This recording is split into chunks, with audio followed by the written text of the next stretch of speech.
안녕하세요. 시부모님과 남편을 쫓아낸 30대 여성입니다. 남편과 만나게 된 건 제가 학원 생활을 한 지 10년 차가 되었을 때였어요. 저는 당시 지방 소도시에 위치한 입시학원에서 근무하고 있었는데 저를 좋게 본 학부형 중 한 분이 남편과의 소개팅 자리를 주선해 주셨지요. 솔직히 내키지는 않았지만 워낙 지역이 작다 보니 거절을 했다간 괜히 안 좋은 소리가 나오진 않을지 학원 수업에 영향이 있진 않을지 걱정이 되더라고요. 그래서 하는 수 없이 나간 자리였네요. 그렇게 만나게 된 남편은 직원 4명을 두고 작은 사업체를 운영하는 사람이었습니다. 무슨 사업이냐고 하니까 외국으로부터 기발한 아이디어 상품을 수입해서 온라인으로 판매하는 일이라고 하더라고요. 제가 잘 아는 분야가 아니라서 그런가 보다 하고만 있었습니다. 하지만 뜨뜻미지근했던 제 마음과는 달리 남편은 제가 마음에 들었는지 이것저것 질문 공세를 퍼붓더니 뒤이어 자기 매력이라도 어필하려는 듯 별 시덥지 않은 농담도 하고 제 말 한마디에 과하다 싶을 정도로 호응도 하고 한마디로 애를 쓰더라고요. 그래서 이후로도 몇 번의 만남을 더 갖게 되었고 자연스레 연인 사이로까지 발전한 거예요. 그리고 제가 남편과 연애를 시작했다고 하자 누구보다 기뻐한 건 다름 아닌 저희 친정부모님이셨습니다. 저희 친정부모님은 당시 친정오빠와 함께 미국에 살고 계셨는데 한국에서 혼자 지내던 저를 무척 애틋해 하셨거든요. 대기업을 다니시던 친정아버지와 전업주부이시던 어머니가 미국에 가게 된 건 순전히 친정오빠 때문이었습니다. 친정오빠는 저보다 3살이 많은데 고등학교를 마치고 바로 군대에 가더니 전역하자마자 미국에 있는 대학으로 진학을 하더라고요. 그리고 그때만 하더라도 어린 나이에 자기가 세워놓은 계획대로 차근차근 밟아나가는 오빠를 저희 친정부모님도 저도 무척 자랑스러워했어요. 그런데 저희 가족 모두 오빠가 대학교를 졸업하면 한국으로 돌아올 줄 알았는데 난데없이 대학원도 미국에서 가겠다고 하대요. 다행히 경제적으로 그런 오빠의 뜻을 지원해줄 상황이 되었기에 친정부모님도 그런 오빠를 말리시진 않았어요. 하지만 대학원까지 마치고 나니 또다시 한다는 소리가 아예 취직도 미국에서 하고 싶다는 거예요. 그리고 이때는 솔직히 친정부모님이 반대를 하셨습니다. 아무리 그래도 내 나라 내 땅이 최고지. 남의 나라에 언제까지 있으려고 그러냐고요. 하지만 그런 친정부모님의 반대에도 불구하고 오빠는 미국인인 지금의 언니와 연애까지 시작했습니다. 얼마 지나지 않아 결혼 이야기까지 꺼내왔고요. 그쯤 되니까 자식이기는 부모 없다고 친정부모님도 더는 오빠한테 뭐라고 말을 못하시는 눈치였어요. 그리고 그해 겨울, 오빠가 결국 결혼을 했고 미국에 자리를 잡게 되었습니다. 오빠 성격이 미주알고주알 소식을 전해오는 편은 아니었지만 이따금씩 보내주는 사진을 보면 누가 봐도 둘이 사이가 좋은 게 보이더라고요. 그래서 친정부모님도 저도 오빠가 잘 지내고 있는 것 같아서 안심을 했지요. 그런데 저희의 그런 생각과는 달리 오빠는 또 무슨 바람이 불어서는 미국에서 사업을 하겠다며 친정부모님께 자금 좀 대달라고 조르더라니까요. 친정오빠가 저한테 도와달라고 한 건 아니었지만 그래도 너무 뻔뻔해 보였어요. 그리고 그 무렵엔 친정아버지도 회사를 나오신 상황이었기 때문에 처음 오빠가 유학 갈 때 하고는 상황이 많이 달라져 있기도 했거든요. 그래서 친정부모님이 그럴 만한 능력이 안 된다고 포기하라 하셨답니다. 하지만 얼마 안 가 다시 한번 오빠가 임신한 언니를 앞에 내세우고는 몇 달만 있으면 이제 자기도 한 집안의 가장이라면서 제발 이번 한 번만 더 믿고 도와달라고 친정부모님께 매달리더래요. 그리고 아들이 그렇게까지 나오니 친정부모님 입장에서도 모른 척 하시기가 어려우셨을 거예요. 그래서 결국 친정부모님과 제가 같이 살던 아파트는 제 명의로 돌려주셨고 그 외 재산은 전부 다 현금화해서 미국으로 건너가셨습니다. 저에게도 같이 가자 하셨지만 저는 미국에서 살고 싶은 생각이 없었거든요. 아무튼 이후로 다행히 친정부모님의 자본 덕분에 오빠는 어려움 없이 사업을 시작할 수 있었고 지금까지 안정적으로 사업을 이어오고 있어요. 하지만 부모님 입장에선 저 혼자만 한국에 두고 온 게 오랫동안 마음에 걸렸던 모양입니다. 게다가 제 성격이 원래도 친구들을 만나서 노는 걸 좋아하는 편이 아니거든요. 그렇다 보니 자연스레 직장과 집만 오가는 생활을 하고 있었지요. 그래서인지 친정부모님은 이따금 통화라도 할 때면 제발 누구라도 만나라고 취미생활도 좀 하고 그렇게 살라며 잔소리를 많이 하셨어요. 저는 들은 척만 하기가 일쑤였고요. 그런데 그런 와중에 제가 연애를 시작했으니 친정 부모님이 좋아하시는 건 어찌 보면 당연한 일이었네요.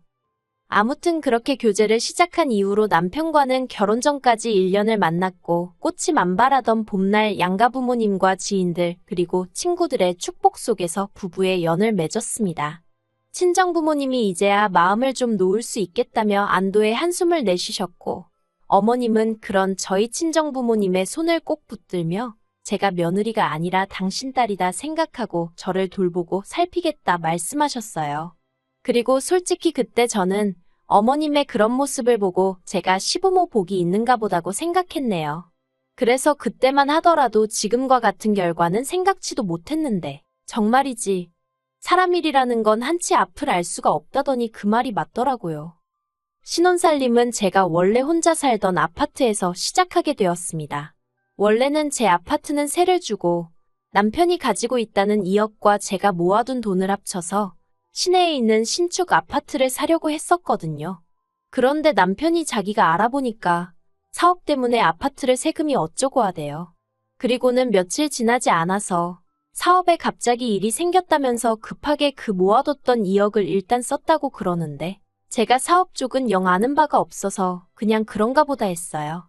솔직히 그때 한참 애들 시험 기간이기도 했고 저는 저대로 친정부모님이 안 계신 상태에서 혼자 결혼 준비를 하다 보니 정신이 하나도 없었거든요.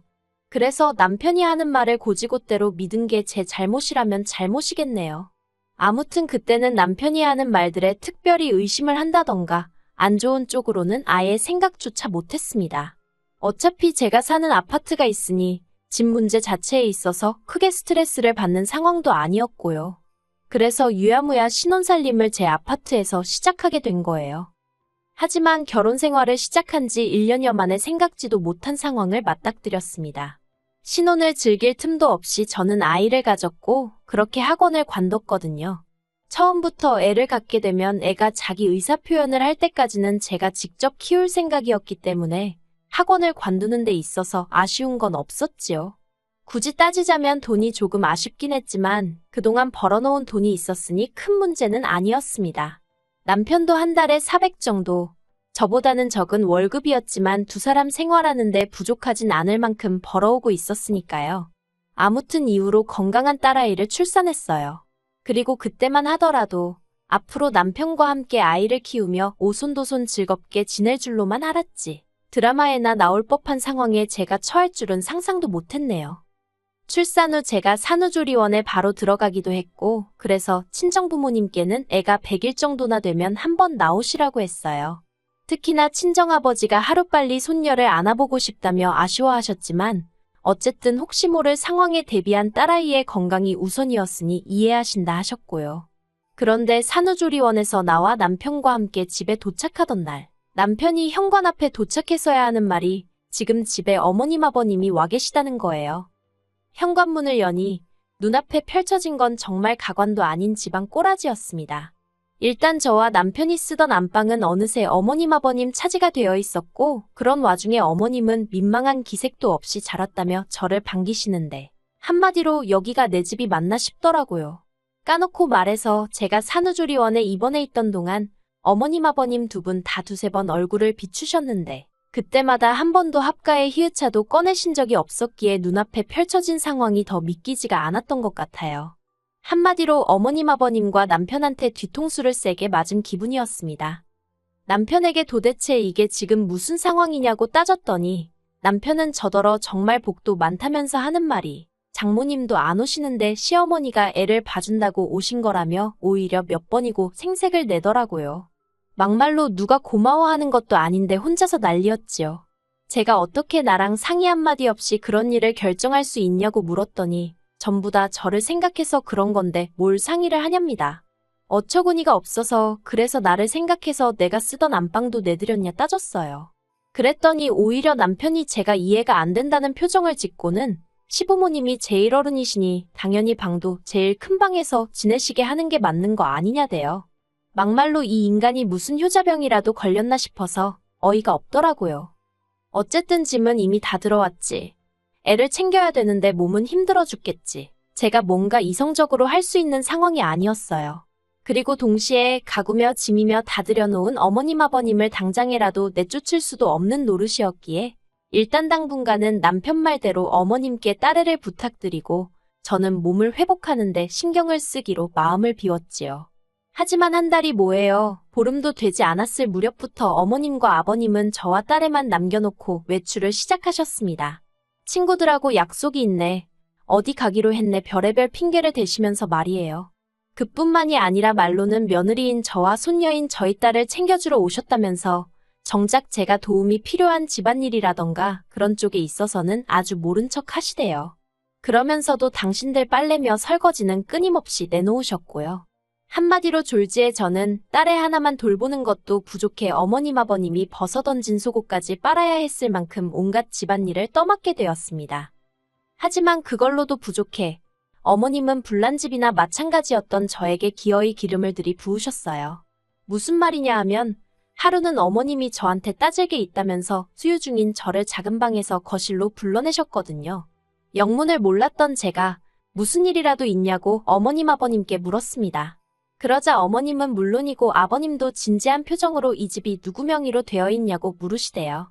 당연히 저는 제가 남편과 결혼하기 전 친정부모님이 사시다 제 명의로 넘겨주신 집이라고 이야기했지요. 그러자 어머님이 대뜸 그럼 결혼을 했으니까 공동명의로 돌려야지. 언제 돌릴 거냐고 내일이라도 돌리라는 거예요. 황당해서 결혼을 했어도 남편이 1원 한 푼 보탠 게 없는데 왜 공동명의를 하느냐고 그렇게는 어렵다고 했어요. 그랬더니 어머님이 괘씸하다며 그럼 당신도 앞으로는 저희 딸을 안 봐주시겠다나요. 솔직히 그 말을 듣는데 아차 싶기는커녕 어처구니가 없었습니다. 처음부터 공동명의가 문제인 건지 아니면 그저 딸애를 봐주기가 싫으신 건지도 모르겠던 상황이었지만 이쪽이든 저쪽이든 기분이 나쁜 건 사실이었으니까요. 그리고 동시에 그간 저희 딸애를 봐주면 얼마나 봐주셨다고 저런 소리를 하나 싶대요. 게다가 솔직히 제가 살림도 다 하고 밥도 다 차려드리고 어머님 아버님이 그렇다고 생활비를 얼마 보태주시는 것도 아니지 애를 살뜰히 봐주시는 것도 아닌데 그래도 뒷말 나올까봐 한 달에 용돈도 100만 원씩 챙겨드리고 있었거든요. 그런데 돌아오는 말이 고맙다는 고사하고 앞으로 애를 봐주네 안 봐주네라니 기가 차서 순간 말문이 다 막히더라니까요. 하지만 이내 정신을 차리고 저는 어머님 아버님 떨어 그러면 애도 안 봐주실 건데 이 집에는 왜 계시냐고 내일 당장 짐 빼시라 했어요. 애 봐주신다고 하셔서 불편한 것도 감수하고 같이 살고 있는데 이제 안 그래도 되겠다고 덧붙이면서 말이지요. 그러자 이번엔 옆에 있던 남편이 그게 말이 되는 소리냐면서 저한테 화를 내대요. 그리고는 이내 방에 가서 이야기 좀 하자면서 제 손목을 비틀듯이 잡아채는 게 아니겠어요. 저는 당장 손 놓으라고 악을 쓰면서 도망치듯 제 지갑하고 차키만 챙겨서는 현관으로 빠져나왔습니다. 솔직히 집에 딸애를 혼자 두고 나온 게 마음에 걸리긴 했지만 그렇다고 버티고 있다가는 저부터가 한 대 맞을지도 모르겠다 싶었거든요. 그리고 그럴 경우 어머님이나 아버님이 저를 지켜주실 분들도 아니었고요. 그렇게 혼자 30분 정도 달려서 호텔에 도착했더니 남편에게 전화가 걸려왔어요.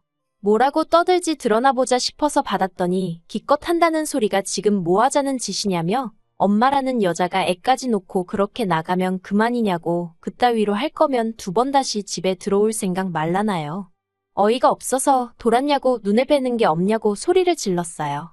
그리고는 그 집이 누구 집인지나 알고 하는 말이냐고 쓸데없이 헛소리 짓거리지 말고 당신이나 내일 당장 당신 부모랑 같이 짐 빼라고 했네요. 이튿날 저는 불안하고 떨리는 마음을 다잡으며 제 집으로 향했습니다. 현관 비밀번호를 누르고 들어서니 보란듯이 어머님 아버님 신발도 남편 신발도 신발장 앞에 널브러져 있었지요. 솔직히 제 말대로 짐을 싸서 나갔을 거란 기대는 없었기에 실망하지도 황당하지도 않았지만 주체가 안 될 만큼 짜증은 나대요. 그런데 그때 남편이 집에 들어온 저를 보고는 그러면 그렇지 네가 이럴 줄 알았다면서 당장 안방에 가서 시부모님께 죄송하다고 사과를 드리라는 거예요. 제가 남편더러 그럴 일은 없을 거니 꿈깨라는 말과 함께 이혼 이야기를 꺼냈습니다. 남편은 제 이혼 소리에 꽤나 충격을 받은 눈치였습니다. 그리고는 기껏 한다는 소리가 이혼하면 딸애를 안 보여줄 거라나요. 그러면서 엄마가 돼서는 딸을 안 보고 살 수 있겠냐고 빈정거리대요. 그리고 또 한다는 소리가 제가 먼저 이혼 얘기를 꺼냈으니까 양육권과 친권은 다 자기 거라고요. 하지만 저는 허심탄회하게 이야기해보겠습니다. 필요하다면 딸애도 남편에게 주고 이혼을 할 생각이었어요. 요즘이 옛날처럼 쉽게 연락이 끊어지는 사회도 아니고 솔직히 마음만 먹으면 20년이고 30년이고 안 보고 살던 사람들도 며칠 만에 찾아내는 세상이잖아요. 그러니 남편이 보여준 애만에 해도 결국 저나 딸애가 서로 만나고자 하면 쉽게 만날 수 있을 거란 확신이 있었지요. 그래서 남편더러 그렇게 하라고 했습니다. 딸아이 양육권도 친권도 다 가지라고 대신 이혼 도장 찍고 내 집에서 당장 나가달라고요. 남편은 계속해서 제가 자기 예상과는 다른 자세로 나오니 환장할라 하대요. 애를 볼모로 들이대면 제가 그렇게는 못한다며 자기 바짓가랑이라도 잡고 늘어질 줄 알았나 봐요. 저더러 모성애도 없냐면서 딸애가 불쌍한 애 어쩌네 악을 쓰는데 솔직히 저 눈 하나도 깜짝하지 않았어요. 그랬더니 도저히 안 되겠다 싶었는지 남편이 결국 속내를 털어놓더라고요. 아들 며느리 집에 들어가서 산다고 본가 전세 계약도 연장 안 하고 올라오셨다면서 저더러 한 번만 없던 일로 생각하고 넘어가 달라나요. 하지만 어머님 성격이라면 분명히 얼마 못 가 그놈의 공동명예 이야기를 또 하시고도 남을 분이셨거든요. 그리고 제 집에서 제 딸 키우면서 제가 왜 어머님 아버님 눈치를 봐야 하나요? 저는 남편에게 더는 할 말 없다고 그냥 협의 이혼을 할 건지 소송을 갈 건지 그것만 정하라 했습니다. 어느 쪽이든 상관없지만 소송으로 하면 당신이 오히려 나한테 위자료를 줘야 할지도 모른다는 조언 정도는 해줬고요. 그리고 결론부터 이야기하자면 남편과 저는 협의 이혼을 했어요. 양육비 핑계로 남편과 얽히는 게 싫어서 한 달에 50만 원씩으로 계산해 10년치로 6천 먼저 받았고요. 시부모님은 상황이 어려워지셨습니다. 일단 아버님은 아주버님 내에서 지내게 되셨는데 보아하니 거기도 아주버님하고 형님하고 얘기가 안 된 상황이었나 봐요. 그래서 형님이 이게 다 무슨 일이냐며 저한테 전화를 걸어오고 난리도 아니었어요. 그리고 어머님은 남편하고 둘이 일단 오피스텔에서 지내게 되셨더군요. 이제 손녀 말고 다 큰 아들 케어해주게 되셨으니 기쁘시려나요? 아무것도 모르는 딸아이를 보고 있으면 미안한 마음뿐입니다. 그래서 지금 미국에 있는 친정 식구들과 여러 가지로 고민 중인데 일단은 머리도 식힐 겸 여행을 다녀오려고요. 솔직히 가서 부모님이나 오빠네 부부 사는 것도 보고 그 집 애들도 보고 괜찮겠다 싶으면 아예 미국에서 새로운 시작을 해볼까 그런 생각도 하고 있습니다. 어디서든 마음 굳게 먹고 열심히 살면 또 좋은 날이 올 거라고 믿어요.